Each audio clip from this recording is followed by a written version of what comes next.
Saludos nuevamente aquí en la Escuela Profética Cima de Águilas. Hoy vamos a ver el tema, la persecución. La persecución a los profetas, ponemos ejemplos de profetas bíblicos perseguidos, como el propio Ezequiel y Jeremías. Ezequiel y Jeremías sufrieron de facto una persecución personal de lo más insensible que cualquier otro profeta bíblico. Estamos con el curso Crecimiento y Llamado del Profeta, alertando sobre los peligros. Los peligros que puede tener el oficio profético. Uno de los peligros muy bien conocido, un peligro que te puede hacer sufrir, es la persecución. La persecución por hablar la verdad en el nombre del Señor Jesucristo. No tu verdad, sino la verdad de Dios. Porque hay muchos que hablan su propia verdad y dicen, pues yo estoy hablando a nombre de la justicia, y se acarrean problemas porque es su verdad.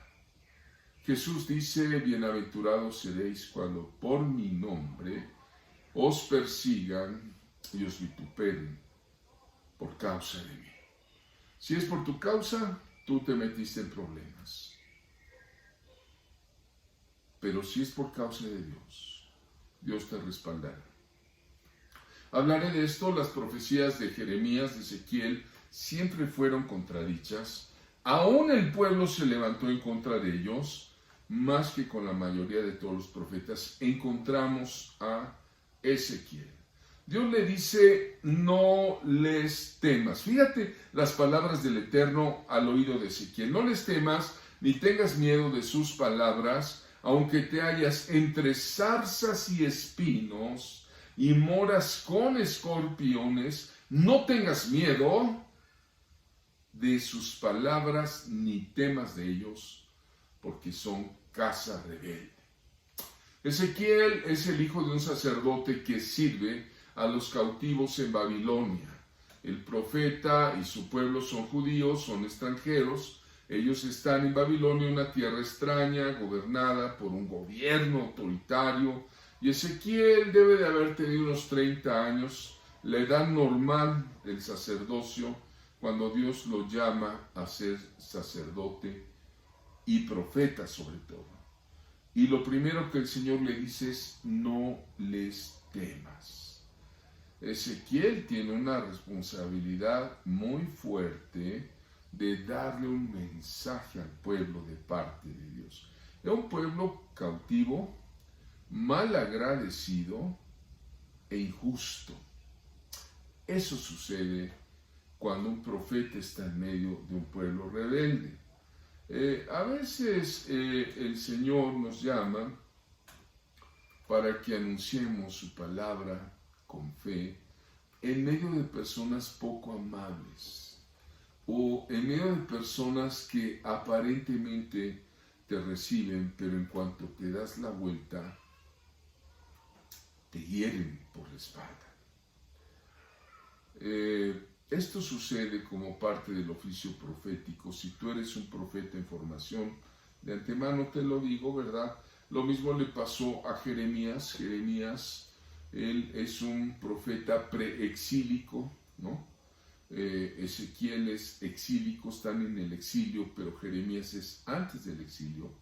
Y dice que azotó Pasur al profeta Jeremías y lo puso, como dice aquí la diapositiva, ¿verdad?, en el cepo que estaba en la puerta superior de Benjamín, la cual conducía a la casa de Jehová. Jeremías fue recompensado, ¿no?, por causa de su ministerio, tirado al cepo, puesto en prisión, en un sucio calabozo. ¿Y quién lo puso?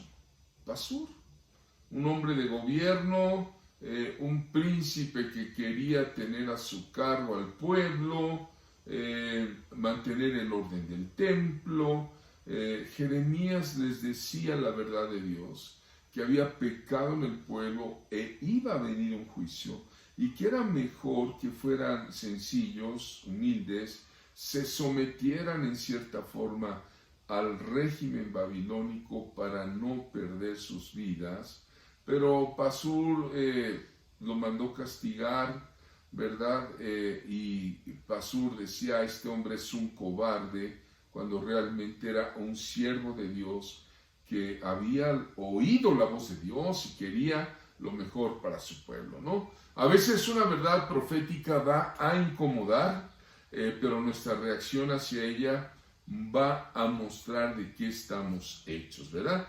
Jeremías sufrió persecución en el ministerio de Semaías, que lo acusó de hablar profecías falsas, cuando Jeremías estaba hablando de parte de Dios. Así habló Jehová de los ejércitos, Dios de Israel, ¿verdad? Decía él, y pues es reprendido. ¿Por qué? Porque él decía, van a ir en cautiverio, va a ser largo. Estando en cautiverio, les decía Jeremías, edifiquen casas y habítenlas. Planten huertos, coman el fruto de ellos, mantengan su identidad como pueblo de Dios. Y entonces, a pesar de que el mensaje del profeta Jeremías era verdadero, sus palabras provenían de Dios, el pueblo lo odió, argumentando un falso nacionalismo, ¿no? Querían sacar provecho de sus rebeliones, y los príncipes se airaron contra Jeremías y lo prendieron por desertor y fue metido en prisión. Y no hay nada nuevo que a veces los mejores amigos del Señor Jesucristo sean traicionados como el propio Señor, vendidos como el propio Señor, y de repente sus amigos se le vuelven los peores enemigos.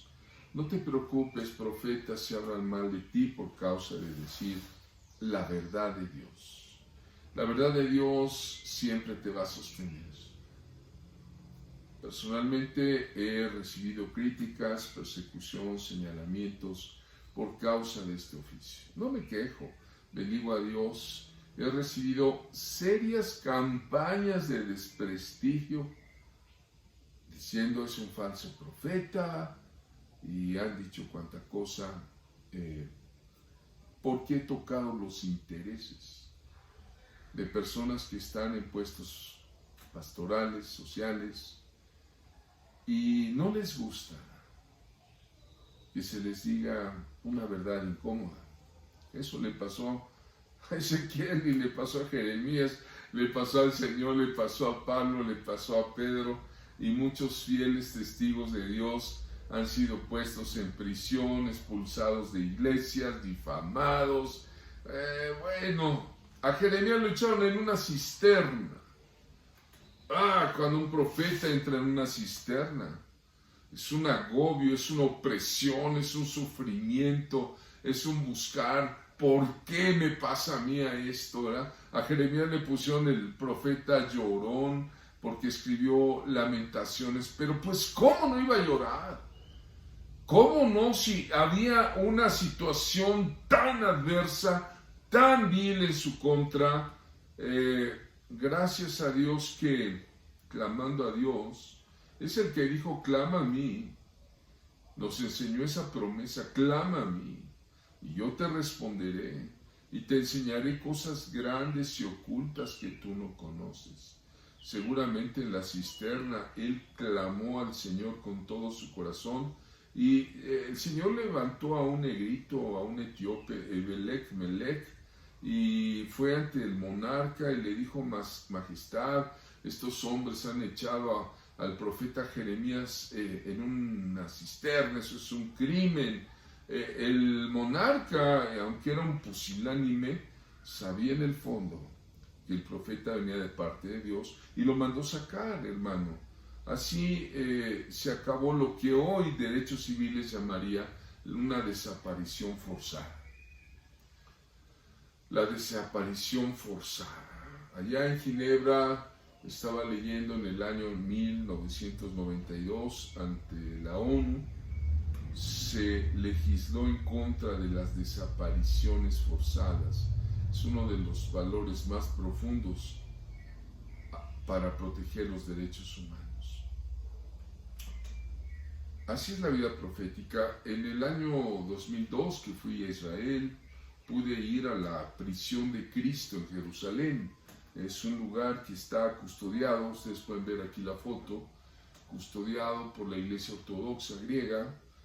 Cuando bajé a esa catacumba subterránea, que era una prisión, la prisión de Barrabás a un lado y la prisión de Cristo, oquedades en piedra esculpida en la roca, era una opresión hoy día espantosa. Una opresión de tristeza que te dan ganas de llorar por estar nada más adentro de la prisión donde Jesús de Nazaret, el Hijo de Dios, hace 2000 años, allá en Jerusalén, fue perseguido y puesto en prisión. El sufrimiento puede llegar a ser un patrón de la vida profética. La gente todavía a veces toma mal lo que el profeta dice. Y recordemos, el Señor Jesús dijo: si alguno quiere venir en pos de mí, niéguese a sí mismo, tome su cruz cada día, sígame. Entonces, si somos falsamente acusados, podemos negar la acusación o podemos apelar al Dios que defiende a los profetas. Cuando el Espíritu Santo está con nosotros, esa persecución nos va a causar sufrimiento momentáneo, pero finalmente nos va a causar gozo. Gozo porque en la más severa crítica sabemos que estuvimos y dijimos la verdad, ¿verdad?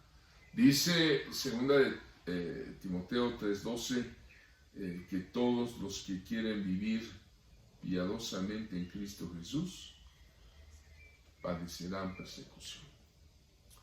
El propio Señor pasó esa persecución.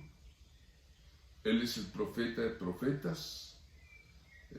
Pablo decía que estamos atribulados en todo, mas no angustiados, en apuros, mas no desesperados, perseguidos, mas no desamparados, derribados, pero no destruidos.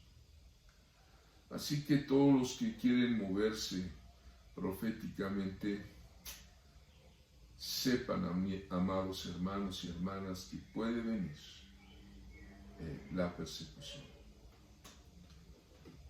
Pero el Señor y el poder de su resurrección está operando completamente. Algunos dicen: ya no existen los apóstoles, ya no existen los profetas. Cuando estos ministerios son totalmente restaurados para edificar el cuerpo de Cristo, el apóstol y el profeta tienen que pasar internamente por los sufrimientos que causa la persecución. Hay hijos de Satanás que obedecen a su amo y son hostigantes, pero de la persecución va a venir la doble unción. Finalmente, los hijos de Satanás serán descubiertos y los hijos de Dios sostenidos, gozosos, llenos de amor y del poder del Espíritu Santo, aunque hayan derramado lágrimas. Te bendigo, hermano, en el nombre de Jesucristo. En esta escuela de profetas, vamos adelante con todo.